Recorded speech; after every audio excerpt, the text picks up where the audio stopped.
Another day, another episode of B&A Panorama podcast. North Dakota to Nicaragua. Adam Heipel has a story that I've yet to hear in full detail. And Adam, today I want to hear your full encounter and every single thing that you can possibly get to today. Tell me about your trip from North Dakota to Nicaragua. Well, you read the title from the drive to North Dakota to Nicaragua, and you're probably just thinking about where the heck Nicaragua is exactly in the grand scheme of things, and it's in the middle of Central America. Costa Rica's right above it, so A lot of people are going to be doing geographical lessons after this, trying to look around and see where that's at. yeah, they might. And the crazy thing about the trip was I graduated high school and walked across stage the same day that I left for the trip. So it was kind of just a lot of stuff going through my mind, but I decided that I was just going to go for it. And people are probably wondering like, how was I influenced to go on this trip, or like, why would you do that? And it all starts with my uncle, Del Ruff, who is the head of Ruff International. They do mission trips in Nicaragua, and he was going 2 or 3 times a year. And so I was always interested in going. I was actually going to go before this original one, but that got canceled due to some external events that we couldn't control. So I was like, you know what?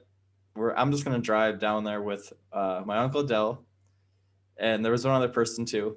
And we were going to donate the van when we got to Nicaragua. So I was like, all right, I'm going to do this. Walked across stage, packed my bags, and off I went to the drive to Nicaragua. And our first stop was to Laredo, Texas. I don't know if you've ever heard of Laredo, Texas. I have heard, but I've never been. Laredo, Texas is right on the border of Mexico. It feels like it is Mexico. Like it really, there's a lot of things in Spanish and such. It's actually it's cut in half by Mexico and the United States. So half the cities in the United States, half's in Mexico.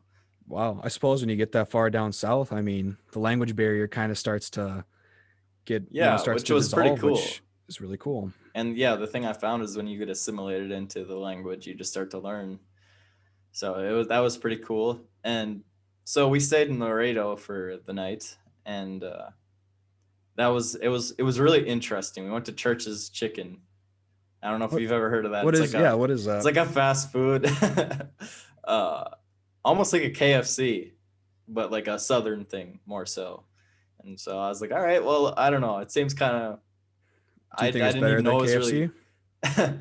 It was all right. I didn't. It's actually semi common thing now, because now when I listen to music, sometimes I hear people mention or reference Church's Chicken, and I'm like, hey, I've been there before, You're more and cultured than the rest of us, man. apparently. And so, and then we decided that we stayed the night there, and so we drove through the night before. So we stayed the night in Laredo, got up, and it was time to head across the Mexican border. And we went across the one where Laredo is connected with the other city that's in Mexico. So then we went through that border, and we got through so quick and like just somehow unchecked that we actually looked back to see if we missed something, because we needed to get the license for the vehicle in Mexico. So we were like, wait a minute, like that was way too easy. We got across into Mexico so easy that we have to go back and make sure that we get the forms. I So we bet you got, that's the only time anyone has ever said that when going into Mexico. I know, It right? was so easy going into Mexico. We had to go back to make sure we were in Mexico. Yeah, we literally had to get our insurance and license in case we got into any kind of accidents in Mexico, because of course you don't want to be caught with no insurance in a Mexican jail. So Yeah, it would not be a good situation to be in. this is kind of the crazy part of the story, because once we got across into Mexico, we drove across towards the Gulf of Mexico. You drove like across there, because we were going to take a highway that was going to be on the ocean of the Gulf, and that would take us up into uh, the next country, Guatemala. And so when we drove across, we didn't know this, but we were driving like straight in cartel land. And like it was weird at first because there were like zero cars driving on this road back and forth. It was just like empty. Like we just kept driving, and then we got to this checkpoint where there was officers with AK-47s, and sandbags barricaded, and like it was just a checkpoint, and they were like, why the hell are you guys in here? You could tell they were like really confused, but they let us go. Yeah. We were like, all right, well, we didn't know at the time, but we were driving right into the heat of some cartel land. We drove through a town that was ghosted. There was nobody there other than cartel businesses, cartel people, and like the playgrounds were empty. And for anybody who's ever watched Narcos with Pablo Escobar and how the playground was empty, that's very much what it felt like. And so it was like real life, and I got to see. And then we drove by random mansions in the middle of nowhere that were obviously owned by cartel. That must have been pretty surreal. I mean, it literally probably felt like you were living a movie, or like you Yeah. said, Narcos, like a TV show where you're driving around, everything seems desolate, ghost town. There's cops with AK-47s. You don't see that Yeah, very see, and that, common. that that And part of the drive was a little bit of a mistake. See, we didn't know that was like that. But see, you live and you learn. So next time we go, we won't do that, because it turns out like 4 months later, there was an American vehicle that went through that exact same road and got gunned down, and like so. well, you're not putting too much confidence in parents that might be watching this. I'll say that. But you know That's what, man? okay. That's It what's really wasn't as dangerous though, as like that was obviously semi dangerous, but a lot of the trip was really not as bad as I think this is what people expect for the whole trip, but really that doesn't do justice. There were a lot of really nice people that stopped by and helped us whenever we needed help. There were a lot of taxi drivers that would show us to go places. There are a lot of good people there, and it gets a bad rep. But I mean, these things do exist, and they're absolutely a factor to keep in mind as we were driving along. So we got through that, and then we just kept going across the Gulf. well, I suppose a lot of that's just being smart, as you're going along and you're meeting new people and you don't know the language as well as you probably should if you're in that area. And that's why, did you have a translator with you No, at that we point? my uncle speaks a little bit of Spanish, just from all the trips he's been, and so that was about as much as we rolled with. But we made it through Mexico through that. But actually, there's some tolls. So there's a lot of tolls in Mexico, and so we pulled up to a toll about halfway through, and we expected throughout Mexico they would always accept United States currency, but this toll particularly did not accept the currency, United States currency. So then we had to go reroute into this uh, town really out in the middle of nowhere. It's like it was really, this is where you're like, wow, we are really really in Mexico, like deep in Mexico, because this is just a forgotten city. And we ate there, and the guy that worked there, turns out he went to Canada to work for a while, so he had a northern experience. So when he heard North Dakota, he knew where that was, which is just insane of how small of a world it really is. You can be in the middle of Mexico and still have a connection with somebody.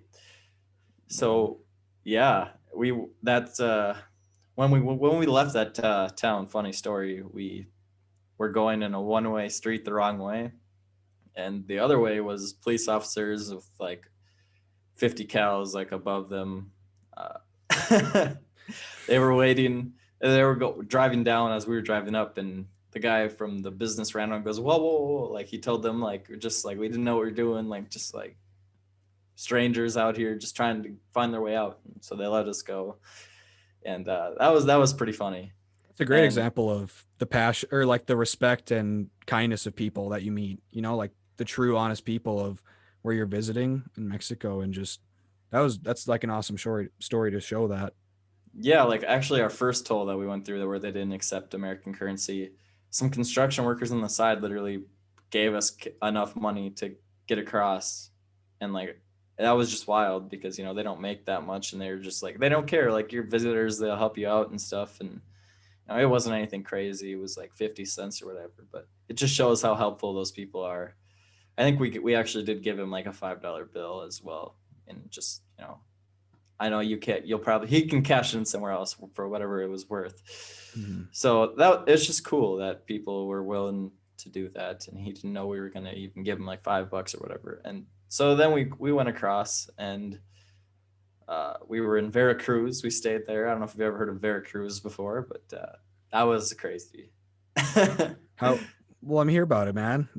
Let's hear about it, man. I'm Well, we hyped. came in at night, so it was a lot of bright lights, just all neon stuff, Mexican stuff, all kinds of. I don't know what it is about. Even their tail lights are all colored because there is no like laws regulating that. So people like have their brake lights colored red, white, whatever you can imagine, any kind of colors, blue, yellow, like neon pink. It's just crazy. And so we arrived there, and the hotel we stayed at, we actually did it online, but when you go there, the guy's like, online? Like, I don't know what you're talking about. So we had to get the hotel booked there, and I had to learn how to speak Spanish there, or at least portray it enough, because the guy had to tell my uncle that we hadn't paid for the room yet, even though we thought we had because it was online. So I had to learn how to translate that, and that was pretty cool. So we got that paid for, and then so the trip in Mexico took about 5 days. About 5 days long, huh? I mean, that's Yeah, a lot of stuff going down in 5 days. Because you left after the day of graduation, and then the day after you left, and within 5 days, you had been through that much life yeah, and changing the crazy thing experiences. is like the Mexican or not funerals, the graveyards, they aren't underground, they're above ground, and they're like houses where these dead people live in, like really weird fancy houses. And that was kind of weird. It's called how living in the dead, but that's a big thing I know in Mexican culture. So Yeah, I mean, even then, you said 5 days, you're experiencing the different cultural differences between everything you've experienced in North Dakota to now. I mean, I don't think anyone in North Dakota or in the Midwest for that would have or ever seen or known that in Mexico they don't have cemeteries that are underground, that they literally have houses designed to hold them above ground. I didn't know that until just now. yeah, it was a That's little bit of a crazy. culture shock. That's crazy. I mean, that's 5 days after you just started your journey and you're already learning this much new stuff. And this isn't even the end of your destination, man. You're just getting warmed up This is here at just this the point. beginning. That's This is just definitely the for sure. beginning. Yeah, so there were some other cities we stopped and stayed the night. There was one particular one also where we stayed that was empty, probably ran by cartel as well. I don't know. It was just weird. The whole thing was weird. Like it was really beautiful oceanfront though. It was really beautiful. So we stayed there, and we hung out the night there in that hotel, and the next morning got a cup of coffee and went out to the ocean, out right in front of the hotel, and just it was like a 5-star hotel type deal, and it was like $40 for the night. So it's kind of weird, but we got out of that, and we drove then to get into Guatemala. And this is where it gets weird because you're no longer like American to Mexico. This is like another country to another country that you don't belong to, which has just felt weird. Do they like recognize you as much? Like you said, in Yeah, Mexico, the Guatemala construction sees a decent workers. amount of Americans. Yeah, like drive through. So Mhm. Guatemala, it wasn't too crazy. But it was definitely weird that we were driving with North Dakota plates through Guatemala. Now that was a little bit weird. 2 countries away, and how many miles? I can't. I mean, I'm sure you don't even know the amount of miles you were away at that point, No. but that's an insane amount of distance to be putting on the van in 6 days at this Yeah, point, probably. that's right. That's another thing. The van had like 2,000 more pounds than it was even supposed to. And that ended up catching up to us later, actually. We had a pop tire.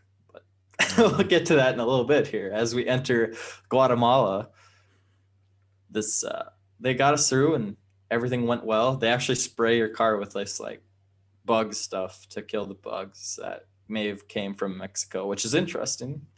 So our car got sprayed down and we got through just fine. I And suppose the spraying it off is sort of like boats. When you enter it in, you have to spray them off, like yeah, parasitoid or symbiotic or whatever it's called, invasive species. yep, I that's exactly what suppose, it which was, probably which the is only thing interesting. the only thing I can relate to in my days of not allowing stuff like that to happen is when you put a boat in. Yep, But it's very similar to that, but we got through, and we had the decision. I remember this between Highway 1 or Highway 2. Highway 2 is quickest, easiest, flat. I didn't know this at the time. I just knew Highway 1 was quicker because according to our maps, Highway 2 said it had a car accident. And I was like, well, let's take Highway 1. It was the last minute decision. Turns out Highway 1 was basically like, let's compare it, and this is no joke, to as high as the Rocky Mountains that we were climbing with this van. But it wasn't the mountains. It was like green pasture, like farm. People farmed with hills uphill. Like they were farming on a slope. And it was the most indigenous people were there. You could tell because like they had the the certain look on their face where you could tell they were indigenous people, like the Mayans and such. Mm-hmm. They're farming uphill. And meanwhile, we're driving on this Highway 1 where we're way up we're in the clouds, literally in the clouds driving. And it's sometimes so you can't see in front of you because the clouds are so thick. So we're like driving around curves that are super deep drops and you can't really see in front of you. You're just hoping the other person like goes the right way. But like they all do this, like this is where they live. So they're just used to it. So everything went fine. So I mean, Guatemala is kind of crazy. that's insane to be driving, like literally driving through the clouds and people are farming uphill. I mean, the And there was an culture election shock. going on at the time too. So there was a lot of different candidates plastered all over walls of people's things, and it's just wild. Did it feel like you almost like went back in time? Like the van was like a time machine almost, like you were driving back, looking at everything outside as though you'd been transported back like 70 years earlier to what had been. Yeah, and yeah, I didn't have a phone obviously the entire time, so I was never looking at my phone. I didn't take any pictures. I know other people did, but so I was kind of really just in the moment, like wild times, and it does feel like I went back 70 years. No phone, and you're seeing all of that. I don't blame you. There's nothing really attaching you It to was really cool reality. though. So, anyways, we get driving and we get through Highway 1. No pop tires. We stay in Guatemala City for 2 or 3 days because there's a mission thing located there. We were able to stay in one of those hotels that they have, or it's kind of like a stay in thing. And Guatemala City was interesting because when we first entered, it smelled like exhaust and like car exhaust really bad, like really bad. Was And it there was smog and was it's it the just end? wild. Was it like was there a bunch of like industrial buildings, or was it just the amount of traffic that was in the area? It's just crazy traffic, just like any big cities. You know, you see like in Japan or China, it's the same thing. There was Walmarts in Guatemala, by the way, kind of funny, and Did you go inside McDonald's. any of them? I will have you. You know what? We'll get to that when we pop the tire. I had a what's it called now? I can't believe I'm blanking on the famous cheeseburger at McDonald's. What's it called? Help me out Big here. Mac? Yes, Big Mac. I had a Big Mac in Guatemala in a Walmart. That is the most, I can't even explain like how Americanized that is in Guatemala. I did that You on somehow, purpose, by the way, for the fun of it, to just irritate my uncle a little bit because of course that's such a meme. Like I was being the meme on purpose, so because it's hundreds of funny. different options, and you chose to Yes, eat a Big Mac in a McDonald's inside of a Walmart in yes. While we were Guatemala. getting it, yes, yeah, yes. While we were getting our tire changed from a taxi driver that drove us to there. You are something else. So, anyways, when we were there, we went to this place, and this is my story from Guatemala City. We stayed at this place with the pastor, and he took us down to the lake place where they actually have kids that learn uh, whatever, or just like straight up school. It's like school because they don't all go to school. But those kids were able to go through this program. But the lake water, when we went down there, is all from just garbage that has been dumped downstream for years and years and years. Garbage, oil, anything you can imagine, just dumped down into that basically sewer at that point. So it was like such a beautiful view with a volcano right behind the background. But meanwhile, the lake here is full of sewage that's now stopped by the Guatemalan government. They've stopped that. But still, it's like already the damage is done. But anyways, we're on this lake, not driving, we're walking along it, and there is this little girl, and she has a styrofoam cup, and she's by the lake, and she took it and took a drink. And keep in mind, the lake water was about as green as the color green. It was green, like if I had to describe it, it was green. Like that's how it looked. It was the Oh. most insane thing I've ever seen. I mean, how did you feel like shocked? Like, I I don't know, like, really that struck me. And then we went into somebody's house to see like how they lived, and they had a little tin over to their house, and it was super hot, like probably 110 degrees in there. And I was told not to step on the stream. It hadn't rained in a while. I was told not to step in the stream along the house because the stream running down was their bathroom where they went to the bathroom. So I was like, wow, we really take things for granted here. But there's meanwhile people that barely get by. And we got kids out here drinking sewage water. Just really, that struck me. I So we don't think, stayed there, and yeah, I'll let I you, I don't, guess. yeah, I don't know. Like, I guess I was just gonna say, man, I don't know if you can ever forget something like that when you see a little girl drinking what is basically sewage water from a lake. I don't think anyone's gonna forget that in their lifetime.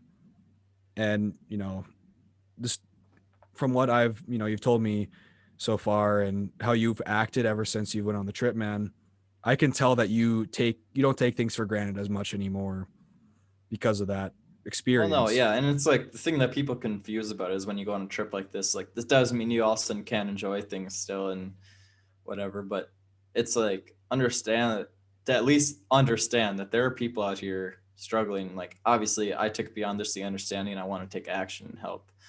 So just at least understanding what we have. I don't want to turn it into a big lesson for people because this is just what I took away from it personally. Yeah. But so we go through Guatemala, and the next one was kind of crazy. We go through Guatemala, the final border, and it's okay. Actually, you know what? I got to go back. I'm sorry. I got to tell the pop tire story with Walmart. Put it in reverse. Yeah. So as we're leaving Guatemala, we're driving, and I follow this Google Maps, and Google Maps takes us through this private area where rich houses were. So there was security there that would not let us through. So we're backing up to get out. As we're backing up, one of our tires goes over a curb. We're over 2,000 pounds. The tire pops. It made a loud pop. And I look at Dell and I see that clearly he knows that what it was. I know what it was. And we get out and there's a pop tire all the way popped. And we're like, well, here we go. So then we had to get a spare tire on. We were able to get a spare tire on. We called a taxi, and he just ended up taking us to a Walmart to buy a tire. And then that taxi guy, once again, people being helpful. Now this is where I had the Big Mac at Walmart in the middle of Guatemala, as where we have a pop tire that we're getting somebody to take us. So we take the tire, we go to this in the middle of Guatemala, in the middle of a city. Just it was a tough area, I think, and we're changing the tire in this really just underground shop type deal. It looked pretty ghetto, but they changed their tire in 5 minutes, and we paid him well for it. He was going to charge like 75 cents, whatever. I mean, it's something ridiculous like that. But since they were such help, obviously you give them like $5 or $10. So we did that, and then we left out of Guatemala, and that was the story of Guatemala. So Wow. That's how, so all of that culminated to you getting your Big Mac. yeah, You greasy yes. son of a, And let me tell you, it was good. It was really good. all Of because of that course, pop though, when we were tire. in Mexico and Guatemala and stuff, we ate at restaurants that were very, like, you could only eat it there. Obviously, it was just their own rule of restaurants, because I wasn't gonna. That was the joke. I did that one time, but I don't want people to get the idea that we were just eating at these fast food chains, because that Yeah. wasn't the case at all. How And was the food there, man? Like in Mexico and Guatemala, like you didn't really talk much about eating. I'm a bigger guy, so I'm curious about the food. But everything was Mexican. Like, obviously, like the tacos were amazing. the true authentic feel, like everything felt or everything Yes, tasted exactly. Like like it's actually Mexican, like I'm in North Dakota, but it's like obviously things are Mexican. It's in Mexico, but it's like you don't really think about it until you're like, wow, this is really authentic. This is what it truly is. wow. That's I'm kind of jealous because I've always wanted to try some authentic food and you're living my dreams right now, man. Telling me this story about you eating authentic Mexican food and Guatemalan food and then your Yes. Guatemalan Big Mac. Yes, me and one of the okay, and then we picked up a couple people in Guatemala that took a plane there. So we picked them up with the van. So now we had a couple other people. And so then when the tire popped, it was just like we had more people, like more luggage, more everything. So the van was just like, man, I can't do this no more. And it said, boop. Yeah. And so when we went from Guatemala to Honduras, it was late at night. And we arrived at the place to check us out of the country and get us into Honduras. So we get out of Guatemala, we check out of Guatemala legally. But as we're going into Honduras, they closed the Honduras border. So we're stuck in between both countries. And we told the guy, like, we're literally stuck. Like, Yeah, you're between two we're stuck in between countries. two countries and legally can't get out, like, unless we stay the night in the van, which just didn't sound great. So they actually called the guy back. He came back and he was, of course, upset. He literally checked every single one of our suitcases and just tried to get us to fine us and all this crap. And he was like, if this stuff isn't here when you guys leave this country, you're going to be in trouble. Well, when we left the country, then nobody even checked. So he was just threatening us. We got through, though, and we stayed at this hotel right by it. That was pretty nice. Up on the patio, it was nice just to hang out. And I was just like, wow, here we are in Honduras now, just chilling in a hotel for the night. Wow. Once again, just reminded, like, we're out here, we're doing this. You literally are somewhere where you feel, I mean, did you feel pretty vulnerable out there, man? Like you A don't little got really bit. like any protection over you. I mean, you do, but No, but I'd never been really concerned about that stuff. I mean, what life has inherent risk, as we've talked about before. So well, of course. But I mean, of course, you probably were like, wow, we're in between two countries right now and they may not let us in. Like this is crazy. yeah, that was weird. Like we might have to stay the night, like overnight, and like our van stuck in between two countries. That was a little bit crazy. That's definitely for sure. But again, I think a lot of people allow the risk, I guess, to take over and not go on these trips. But I just decided to put that aside and say, here we go, we're going to do this. So then when we got to Honduras, we stayed the night there and then we just drove through because it wasn't much we had to go through Honduras. And El Salvador is, by the way, quick fact, the number one, what's it called? Death rate by gun violence? Or was it deaths? Yeah, deaths due to violence, highest rate per capita in the world. So that was because when went into El Salvador, the guys had masks on because the border control didn't want their uh, whereabouts to be known. Because if you busted somebody, well, then you're gonna get killed. Again, anybody who's watched Narcos knows how that works. The drug dealers will kill the border agents if they rat them out. So that was why they were like that. But they knew we were just Americans with the plates. Let us go through, and we drove through El Salvador. Everything went just fine. But the Wow. crazy part about it, this entire trip was I was using Google Maps, but we didn't always have service. So a lot of the time I was going without service and just following the maps like it was just a real map, just digitally. So that was also kind of stressful. So you were the navigator basically, like a true navigator. Yes, Flight of the Navigator, indeed. Flight of the navigator, I'd have to say. Best But co-pilot around. If I want someone in passenger seat, it's you, man. Holy. honestly, sometimes, and I don't want to always be that guy, but when I see people struggling but where to go and they're following maps and they can't figure it out, I'm like, just like give me the phone, let me figure this out. Like I'm sure I can do this. Like it's not that complicated. Good sense of direction. Good quality in a man. Adam Heupel right here, ladies and gentlemen. Well, you see, I don't know my directions with north, south, west, east. I don't know all that too well. No. But you know what? I know how to follow a Google Maps, so close enough. That's all that Close matters. second. Point A to point B, baby. That's right. We did make it.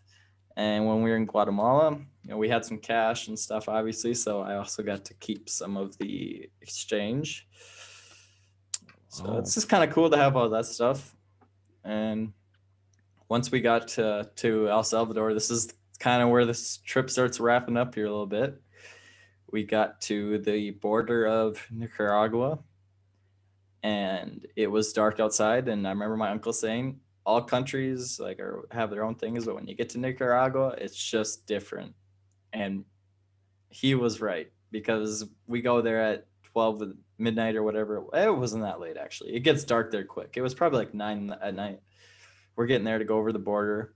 Our translator was supposed to pick us up once we got through the border. We were hoping it would go all fine. But of course it didn't, because Nicaragua just changed the rules to where you had to put in a 2 weeks notice that to their government that you were coming. We didn't do that. So then the border patrol guy had to call the government to see what they thought. And because we're Americans and Nicaragua doesn't care for Americans that much, because of course we've had CIA agents and CIA and Reagan and the Iran missile problem, that all goes through Nicaragua. So, they didn't care for the United States too much. So they call the government, and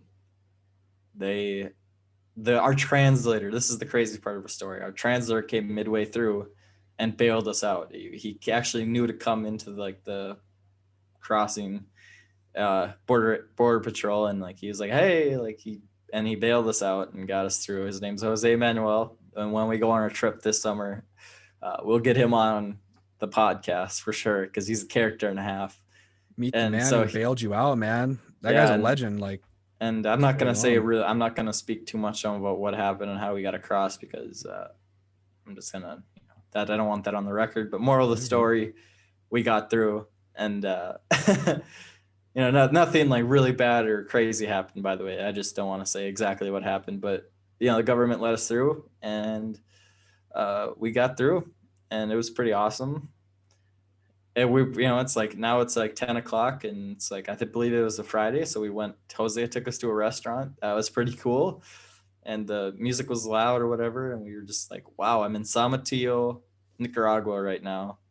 And we were going to stay in a hotel then, but they actually close. Motels and hotels close at night at 11 at night. So they were closed.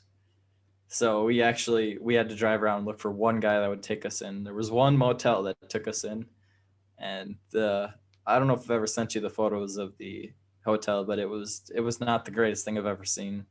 The shower actually leaked through into our room, and there's some other stuff like that. It doesn't matter. You're just there. And so we wake up the next morning, we go into the Saltillo food market. It's 110 degrees, and I'm buying fruit from a food market in Saltillo. Just super cool, man. It's you're not some American, you're just some person here, and they're loving it. This business is booming. When they see a white gringo, it's hey, we gotta come over here get your and buy some stuff service, from me. because Yeah, you've got money, But it's cool. It's you're just in the culture and assimilated into it. And so we bought fruit, and I just remember it being so hot. I was like, bruh. So I sat on the back of Jose's motorcycle, and then Dell followed us with the van up in the hills to the town in Nicaragua. And that was about an hour and a half drive. I sat in the back of a motorcycle just going through the hills and going through this crazy terrain that I'd never seen. And I was just wow, this is insane. This is what it's all about right here. There's so much more to this life. So then we arrived in Nicaragua, and the town, and we were able to settle down there and get into the mission, see what it was all about. And that was the conclusion of the trip, which took about, so the trip took about 13 days or so. I believe it was 12, actually. 12 days. So that's how long the drive took. And that's the story of my drive to Nicaragua. would you say that changed your life, man? I mean, it almost changed my life listening to it, the different things you've been through. I mean, obviously I don't have to be a motivational speaker about it, but that's No, I mean, but again, it's this is what I experienced. This is what I take away from it. If other people, also take away similar things, that's cool. But it's just really interesting that, people always say there's more to see than Fargo, North Dakota. And it's easy to say that, but when you really go out and experience it, you feel it. And there's some things in this life you can't describe in words, and that is one of them. That feeling of seeing other stuff is, it's pretty deep. It's amazing, man. I do have one last question. What did you wear when you were in Nicaragua and Guatemala and stuff, what were you wearing? Because you said it was really hot, and I'm actually super curious as of like what you were I wearing. just wore normal stuff like shirt, shorts. Nothing changed really. Actually, I did bring my dudes along, but I never wore those. I just wore flip flops. Bucket hat? Um, did I have my bucket hat? I did have my bucket hat. That's right, and I had my shades. Yes. So yeah, Oh, that's, I mean, 14 days just about, and you've experienced more than I have. I and then mean, real world I'm events than I sorry, have. not to cut you off here, but and then after the trip, we stayed in Nicaragua for probably a week. Me and Dell got on a plane, went to Florida, flew into Florida. Next day, boarded a cruise, went there for a week, came back home, and then had to go to Minneapolis and then back to Fargo. So I was gone for about 23 or 24 days after graduation. Real world So experience. That is real world experience right there after high school. Going across South America and experiencing all of that. That is real world experience right yeah, and there. like if this interests anybody, just know we're going to talk about this more upcoming episode with Dell. Actually, we'll bring him on, and I just thought I would share my experience and hopefully inspire other people through it. Yeah, it's going to be awesome having Dell on. If we want to hear some crazy stories, I mean, you had quite a few, but He's who been to knows? Russia. He's been a lot of places more than I have, so it'll definitely be exciting to hear. Yes, sir. Well, do you have anything else to conclude about the, I mean, what is the epic story, truly in the Roman sense of the word epic? Do you have anything to add on to this story before it concludes? No, and you know what? Like I said, we'll cover more this upcoming Friday as well. But no, thanks for everybody who's listened to this far. It always amazes me that people listen to what we got to say because we're just dudes out here being dudes. So thank you for the support. And also, this is my takeaway from this entire trip was bigger than me. It's bigger than us. And I know we haven't really talked about it much, but hey, send in your takeaways, man. Like it doesn't have to be the week takeaway, just something that you found interesting, man. Let's just live this human experience together. There's always more to be taken away from something, messages to be heard. Yeah. So, all right. Well, we'll see you guys on the next episode this Friday with Dell. Take care and be great and be built different.